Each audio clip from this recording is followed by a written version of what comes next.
Bonjour à tous, aujourd'hui nous allons faire l'entretien d'un véhicule 2 litres TSI TFSI. Alors TSI, TFSI c'est la même chose, rassurez-vous. Voilà. Mais la particularité de ce véhicule, c'est qu'il est de 2020, donc tout ce qui est après 2019, ils sont tous équipés de filtres à particules. C'est un véhicule essence et il y a un filtre à particules. J'ai déjà fait une vidéo sur ça, la différence entre le filtre à particules essence et le filtre à particules diesel. Je vous invite à aller voir la vidéo si vous n'avez pas compris la différence. Donc la particularité de ce véhicule, c'est qu'on va faire l'entretien normal, vidange, tous les filtres. On va faire les bougies. Il a 40 000, mais elles sont données pour 60 000, mais moi à 40 000, là je vais les faire parce que c'est mon véhicule personnel. Voilà, je préfère que tout soit tip top, comme on dit. Voilà. Le filtre air, il est donné pour 90 000. 40 000, je fais tout. Voilà, voilà. Et même pour vous dire mieux que ça, c'est qu'une fois par an, je vidange le véhicule. Et pourtant, il n'a pas fait ni les 24 mois, ni les 30 000. Voilà. Je vidange le véhicule parce que ce véhicule fonctionne à l'éthanol. L'éthanol a 22% de plus de dilution de l'huile. Donc, pour éviter tout problème, une fois par an, je change l'huile, quoi. Voilà. L'huile et le filtre, évidemment, voilà. De toute façon, ça fait pas de mal. Voilà. Donc, vous n'avez plus qu'à suivre cet entretien, on va le faire ensemble et je vais vous expliquer étape par étape comment je procède et pourquoi. Allez, c'est parti, je vous montre un petit tip sur les bougies. Une petite particularité parce que j'ai un internaute, je ne sais plus le nom, qui m'a demandé pour les bougies de TSI, alors lui c'était un 1 litre TSI, mais que ce soit 1 litre TSI ou 2 litres TSI, les bougies ça va être le même principe et pour toi, l'internaute qui m'a posé la question, je vais te montrer un petit détail. Tu m'as dit que tu n'arrivais pas à sortir les bobines. Eh bien, je vais te montrer d'abord une astuce pour sortir les bobines. Et puis, je vais te montrer ce qu'on y met pour faciliter le contact et si c'est une espèce de graisse diélectrique à mettre. Et je vais te montrer, ça coûte une couille, mais c'est comme ça. Voilà. Allez, c'est parti, suivez-moi. Donc, la vitre de vidange, elle est juste ici. Vous la voyez là? Voilà. Et pour mon cas, c'est une Torx. C'est une simple Torx T30, mais parce que c'est un bouchon de la marque Classe. Voilà.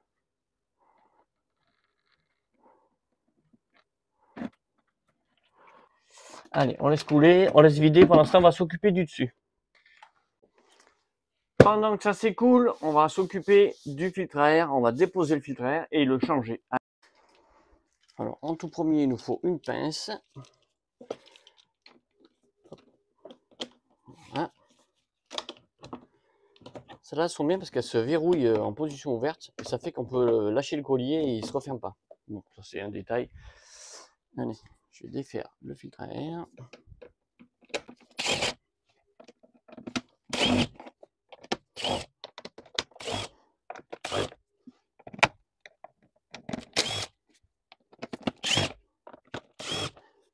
Il y a un petit tuyau ici.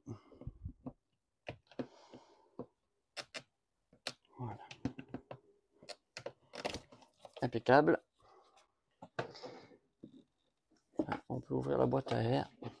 Impeccable. Ça, je vais déboîter là.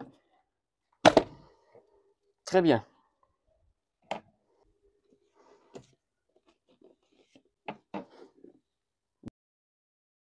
Bon, alors, un petit détail, les gars.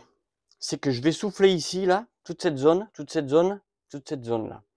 Avant de souffler, il est très très important de boucher l'entrée du moteur. Il ne faut rien que parte dans le moteur. Alors boucher, ceux qui mettent des chiffons papier, attention de ne pas les oublier. Vous démarrez, le chiffon il part dans le moteur. Alors ce que je fais moi, c'est que je mets un gros chiffon plus gros pour que, comme ça, je suis sûr de ne pas l'oublier parce qu'il va me gêner pour remonter la boîte à air. On va mettre un chiffon. Voilà. Comme ça, il est beaucoup plus gros que... Je serai obligé de l'enlever pour monter ma boîte à air. Je vais souffler.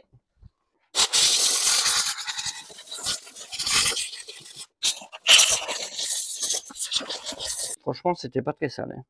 L'air, il arrive ici, il est obligé de remonter, de suivre cette conduite et d'arriver là-dedans. Et ensuite, il est bloqué, si c'était des feuilles ou quoi, il est bloqué par cette grille. Donc la grille, je vois aucun intérêt de l'enlever, sauf s'il y a des feuilles dedans. Voilà. Allez, on va virer ce filtre à air et on va mettre un œuf. Voilà, tout beau, tout propre.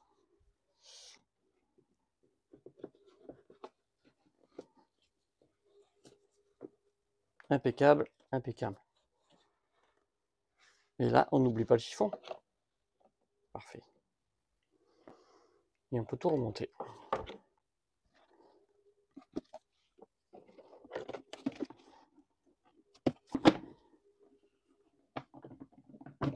Voilà. Je vais remettre mon collier. Là. Là, il était comme ça d'origine. On le remet ça, on l'a remis comme il était d'origine.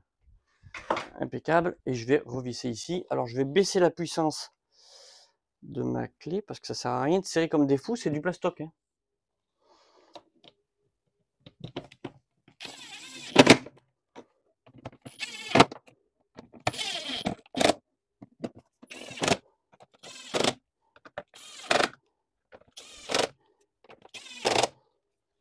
Voilà. J'ai remis toutes les vis. Bon, voilà, comme je vous ai dit, hein, doucement, là, c'est du plastique, hein, on ne sert pas comme des fous. Hein. Et on n'oublie pas le petit tuyau. Mais voilà, le repère blanc, il va bien en haut. Voilà. Chez Volkswagen, chez VAG, quoi, tous les tuyaux sont repérés. Voilà. Tous les tuyaux sont repérés pour leur orientation, pour les points de clipsation, tout est repéré. Ça, pour ça, eux, ils ont fait un bon système. Donc, je vais enlever le cache plastique. Voilà. Voilà. Et je vais défaire le filtre à huile. Le filtre à huile, c'est une clé de 32. Voilà. Et il sera serré au couple à la fin. C'est pas beaucoup serré, c'est. Je regarderai dans la doc, mais je crois que c'est 20 newtons, il me semble.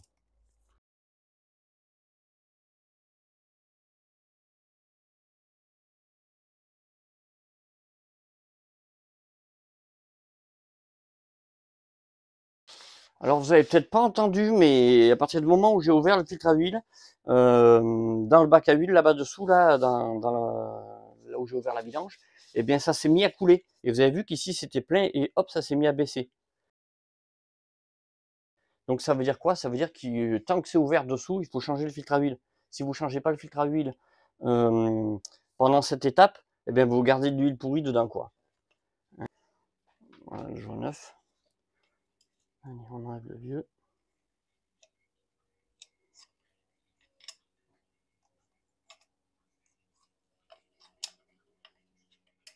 Voilà, ça c'est le vieux joint. Et je vais mettre le neuf.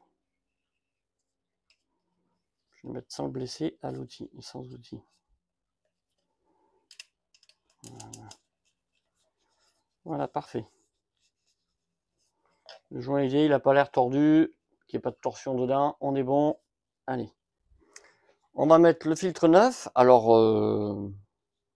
moi je mets toujours les inscriptions en haut, mais ça vaut ce que ça vaut, c'est juste pour moi. Je ne sais pas pourquoi je fais ça.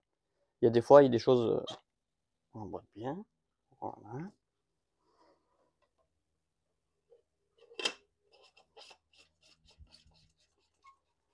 Voilà, on approche.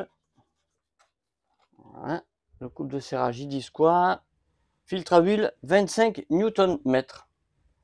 25 Nm. Voilà, on y est. 25 et 0.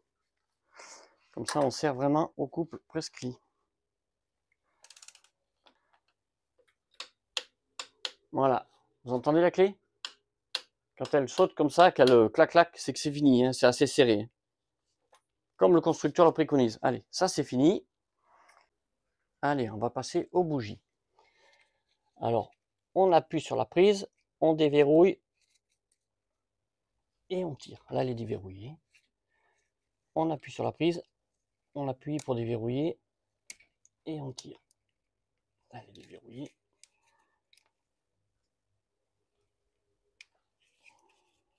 Comme il y a les cartes d'un coup, voilà.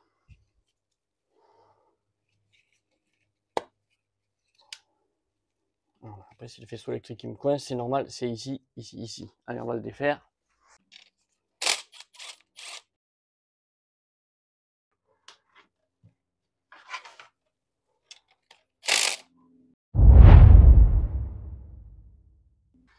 Bon, faut à tout prix que je tienne l'écrou dessous. Sinon, il va se passer ça. Regardez, ça a arraché la cosse. Bon, rien de grave. C'est complètement réparable.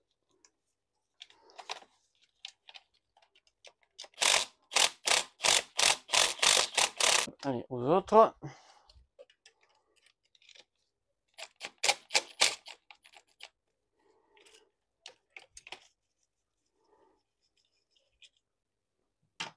Pas de panique pour ça, c'est rien du tout. Hein.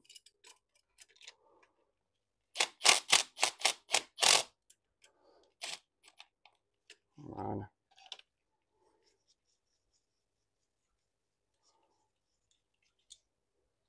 On le réparera ensemble. On enlève les points de masse des bobines. Et là maintenant on peut reculer le faisceau.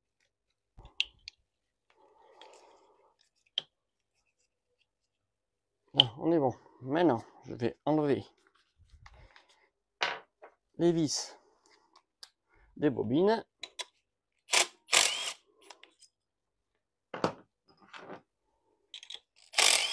Mais décidément, aujourd'hui elle est là. Alors soit ça vient tout seul en tirant droit.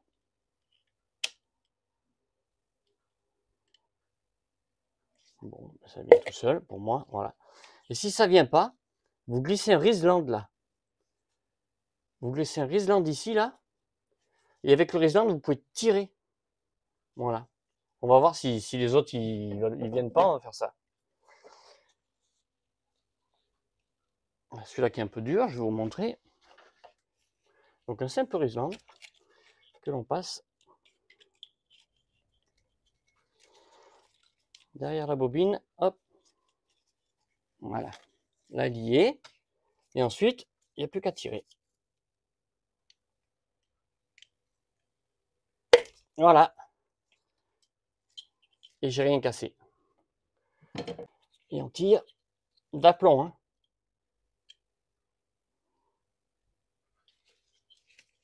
Voilà, il est venu.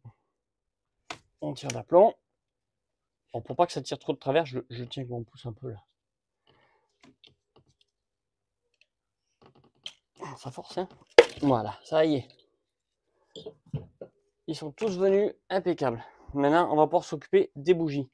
Alors, pour notre internaute qui m'a posé la question, bah lui, il a pété, je crois qu'il a dû péter ça, je pense, ou je sais pas ce qu'il a pété exactement, mais il m'a dit qu'il a dû changer la bobine.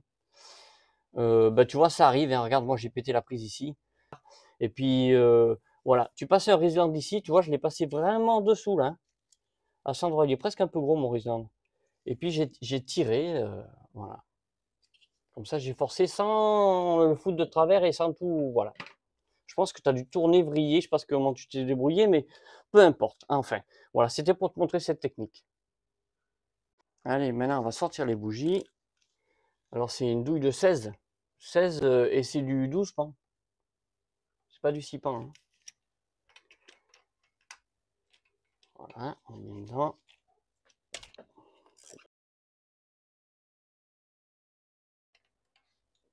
Et voilà, la bougie. Et 4, voilà. Alors ça, ce sont les bougies d'origine et vous pouvez constater, celles d'origine, et que eux, ils travaillent, et eux, ils travaillent avec NJK. Qu'est-ce que je vais monter? Du NJK. Voilà, comme ça, je remonte comme de la pièce d'origine. Alors, il faut savoir que eux, d'origine, en haut, ici, là, sur leur tête, parce que vous arrivez à voir net, sur leur tête, là, je zoomerai après, hein, sur leur tête, ici, là, eh bien, ils mettent une graisse exprès. Je vais vous montrer. C'est Beru qui fait ça. Alors, quand on voit la taille du tube et que ça vaut 40 ou 50 balles, bah ouais. Mais bon, c'est ce que vous laissez comme ça. Et c'est à mettre sur chacune des têtes. Enfin, ils la mettent d'origine, ou peut-être pour pas que ça s'oxyde. Ils la mettent d'origine, ça coûte une blinde. C'est Beru qui fait ça. Je sais pas s'il y a d'autres marques, mais moi j'ai voulu prendre la marque qu'il y avait en original, quoi. Voilà. Allez, je vous montre. Donc, je monte une NGK comme l'original. Voilà. J'ai un petit disque gradué ici, là, qui va de plus fin à plus en plus épais. Et il est gradué. Et ça me permet de contrôler. Je tourne mon disque jusqu'à ce qu'il bloque. Voilà. Et ça me donne la mesure 0,75 mm. Voilà. Ça permet de contrôler l'espacement qu'il y a entre deux électrodes. Alors, il faut savoir que plus il y a d'espacement entre les électrodes, plus l'étincelle, le courant, il arrive, il monte, il monte, il monte, et il va être difficile à traverser. Donc, mettez bien la cote constructeur. Hein. Voilà. Donc, comme je vous ai dit, un peu de graisse au cuivre. C'est la graisse à base de cuivre. Hein. Voilà. Sur les bougies. Alors ça, à quoi ça sert? Ça sert à ce que ça, au prochain montage, au prochain démontage, elles ne sont pas bloquées. Il n'y a pas le filetage voilà, un peu, il n'en faut pas non plus 1000. Très bien. Je vais remettre la bougie. Alors, et ici, une noisette.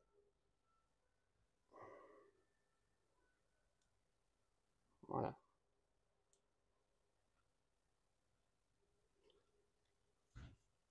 La bougie, je la balance pas directement dedans, paf, comme ça, parce que si elle tombe, elle va appuyer sur l'électrode. Je mets ma douille aimantée.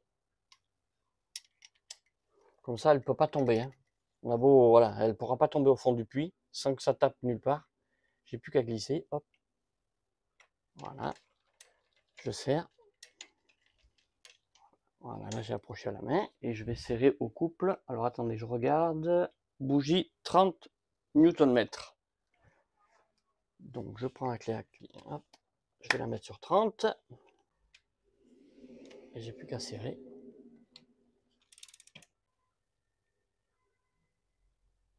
Hop, voilà. Vous avez entendu la clé? Voilà. Normalement, une fois, ça suffit de la déclencher, mais pour vous montrer, ça n'ira pas plus loin. La clé a déclenché à 30 Nm. Allez, je vais faire pareil pour toutes les autres. Voilà. Allez, pour celle-là, c'est bon.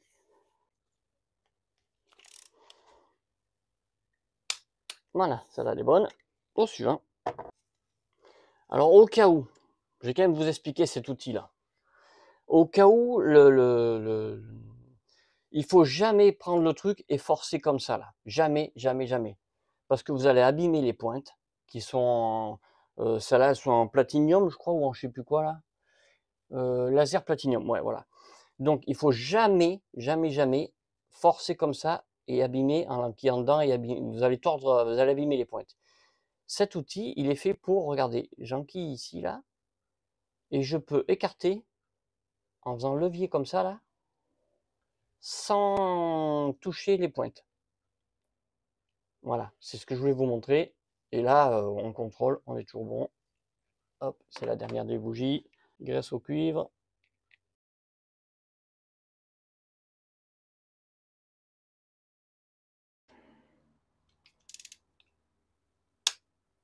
Voilà, là on y est. Et on n'a plus qu'à remettre les bobines.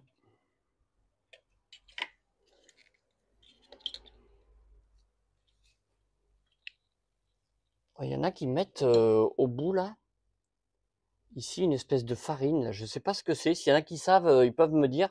Parce que j'ai déjà vu ça. J'ai déjà vu ça. Une espèce de. Ça ressemble à de la farine. Je ne sais pas ce que c'est.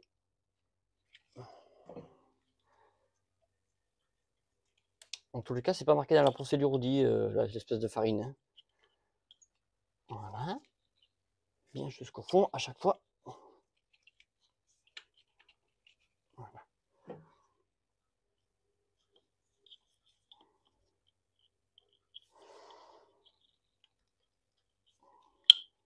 Voilà. Hop. Et la petite vis ici, là. Cette vis, attention, elle a un couple de serrage aussi. Parce que sinon, vous allez péter la bobine. Et le couple de serrage de ces vis là, on va regarder ensemble. Bobine 10 Nm. 10 Nm. 9 et 10. 10 et 0,0. Je verrouille. Voilà.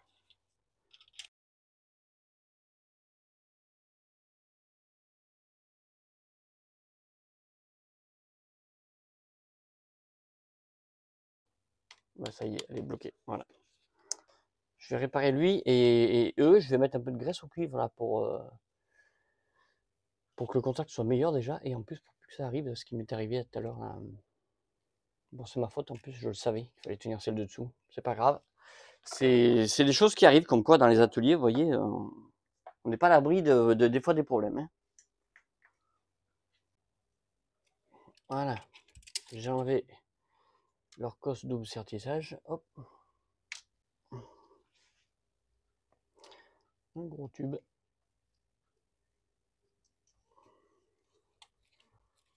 Et un petit tube qui vont se chevaucher l'un sur l'autre. Voilà. Allez, je vais mettre la cosse. Voilà. Et le double sertissage, c'est une pince esprit, c'est ça. C'est celle-là.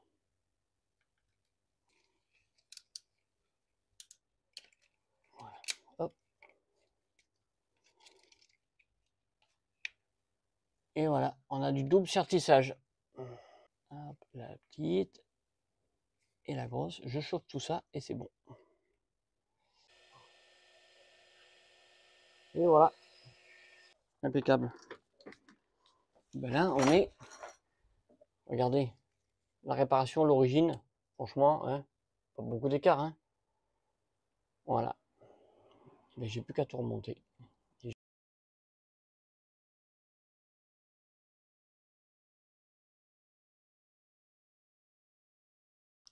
Les bougies, c'est fait.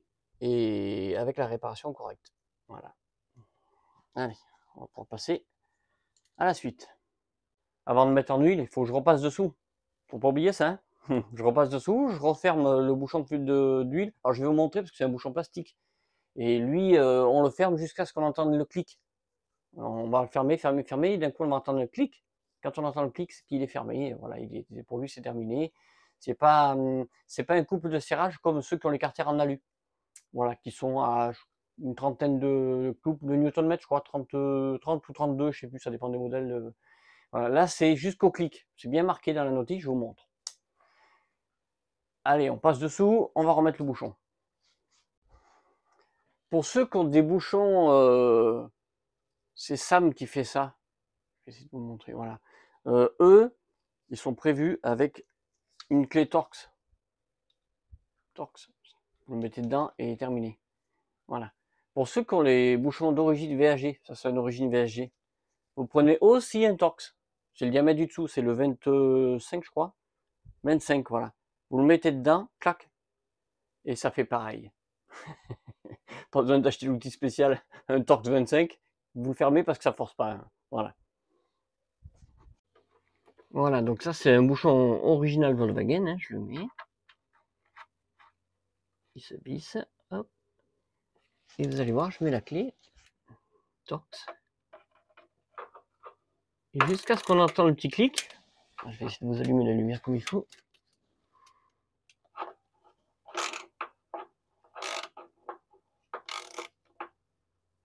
Hop, ça y est, voilà, il y est dedans.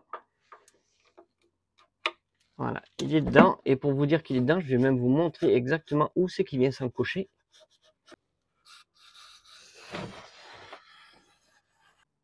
Voilà où se verrouille, ici, là. Où se verrouille le bouchon, là. Vous avez vu, il est rentré dans une encoche. Voilà, dès qu'il est rentré dans cette encoche, c'est bon. Là, vous pouvez être tranquille, il est verrouillé. Mais on entend clic. Allez, on va remettre en huile. Hop. Alors ça, c'est les nouveaux bouchons. Donc, c'est les nouveaux embouts. Embout numéro 13, voilà. Bon. Voilà.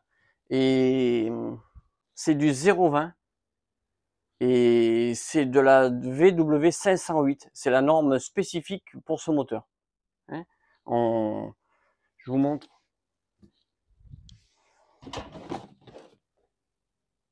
Il en va 6 litres, hein, donc on peut y aller généreusement. Et on la reconnaît, regardez, elle est verte. Vous la voyez? Elle est verte. Voilà, c'est à ça qu'on la reconnaît, cette huile, c'est qu'elle est verte. Et d'ailleurs, dans le protocole VAG, c'est marqué qu'elle est verte.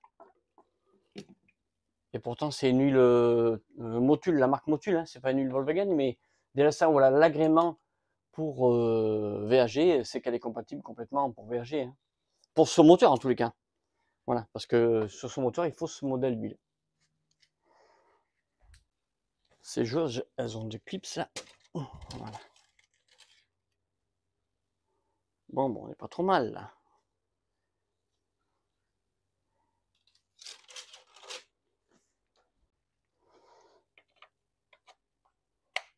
Et bouche en huile, voilà.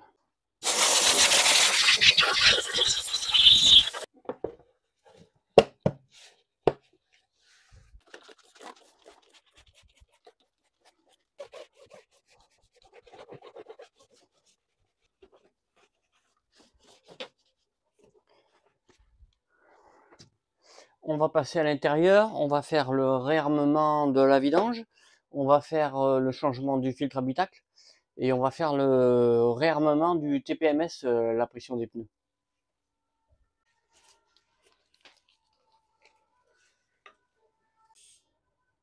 On est bon. N'oubliez pas la roue de secours, les gars. Je vous l'avais promis, je vais vous montrer la différence entre le catalyseur et le filtre à particules sur ce véhicule. Pour que vous puissiez bien voir la différence. Dans tous les cas, c'est deux gros éléments. Là, on est sur du balèze. Là. Allez, je vous montre. Alors, ici, nous sommes en sortie turbo. C'est la sortie du turbo. On voit bien ici le capteur. Je vais essayer de vous l'éclairer un peu mieux. Voilà. Le capteur de pression différentielle du filtre à particules. Je vais essayer de faire net dessus. Hop. Voilà. Donc, on est bien en présence d'un filtre à particules. Ici, ce gros volume que vous voyez là, eh bien ça, c'est le catalyseur. Ouais, je sais, il est énorme. Je vais essayer de faire net dessus. Voilà. Il est balèze. Putain de catalyseur. Ouais. Voilà. Avec toutes ces sondes qui vont bien, hein, bien sûr. Et je vais vous montrer sous le véhicule, parce que là maintenant il va falloir passer sous le véhicule pour vous montrer où est le filtre à particules. Et bien voilà le filtre à particules. Il est en sous-bassement. Il est sous le véhicule. Ah, il est énorme. Ah, franchement, il est énorme. Ouais. Voilà, nous sommes sous le véhicule. Et il est balèze, hein. On va le contrôler au diac, de toute façon, lui. Allez, je vais vous montrer où est le filtre habitacle. Donc, on ouvre la boîte à gants. On la déverrouille ici. Il faut appuyer super fort. Très bien. Hop. Voilà, ici, je vais essayer de vous montrer. Si vous voyez dedans, voilà, il y a la trappe qui est verrouillée par là. Voilà, pour un, pour deux et pour trois. Voilà, là je l'ai déverrouillé. Voilà, hop. Et maintenant, j'ai le filtre habitacle. Voilà, qui vient. Voilà, et il a un sens, attention, hein. Regardez la flèche ici, il a un sens. La flèche dans le bon sens, voilà. Voilà, vous voyez la flèche, je l'ai bien mis comme il faut. Je vais remettre la trappe.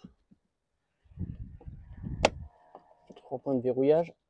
1, 2, 3. Voilà.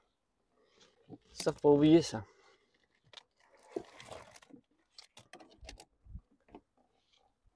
Ça va, je sais pas si vous voyez ce que je fais là. Ça va là-dedans. Voilà.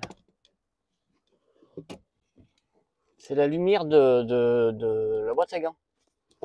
Voilà. C'est pour que quand on la ferme, la boîte à gants, elle s'éteigne. Voilà, on est bon. Voilà, nous sommes dans le véhicule. On va mettre le contact. Voilà, paf, là on est bon. Ah, il a déjà reconnu le numéro de châssis, hôtel. Tac, c'est parti. Hop. Hôtel, il est beaucoup plus rapide, ça, pour ça, ça fait pas de doute, hein. Voilà. Il a bien reconnu que c'était une 2020 FAP. Je vais réarmer la vidange, remise d'huile. Et j'ai entretien d'huile et d'inspection en automatique. Clac, c'est ce que je veux, oui. Ça a été réinitialisé avec succès. Parfait. Calculateur, on va aller voir le FAP. Voilà, je vais essayer de vous montrer. Alors la voiture, elle a 40 000 km. 40 000 km, et si vous regardez bien, la suie, elle est à 0,05 grammes. C'est-à-dire que le FAP est neuf. L'eau, parce que dans les voitures essence, il y a de la condensation, donc il y a cette ligne en plus par rapport au diesel, 0. Et la masse de cendre, elle est à 7,94 grammes. C'est très peu parce qu'elle peut aller jusqu'à 90 grammes, je crois. Il peut aller jusqu'à 90 grammes. Donc là, on n'est qu'à 7 grammes, on est loin du compte, hein. Donc ça veut dire que le FAP, 40 000 km plus loin, il est en parfait état. Je vais vous montrer comment on réarme le TPMS. On va dans car, hop, réglage, hop, on va dans pneus, et ici, hop, voulez-vous, voilà, la pression des pneus a été mémorisée. Parfait. Voilà, je suis revenu au menu. Je vous remercie d'avoir suivi cette étape pour comment faire l'entretien de cette 2 litres TSI. C'est le moteur EA888 génération 3. Hein, voilà. Si ça vous a plu, vous pouvez liker et surtout n'hésitez pas à vous abonner à la chaîne YouTube. Je vous remercie.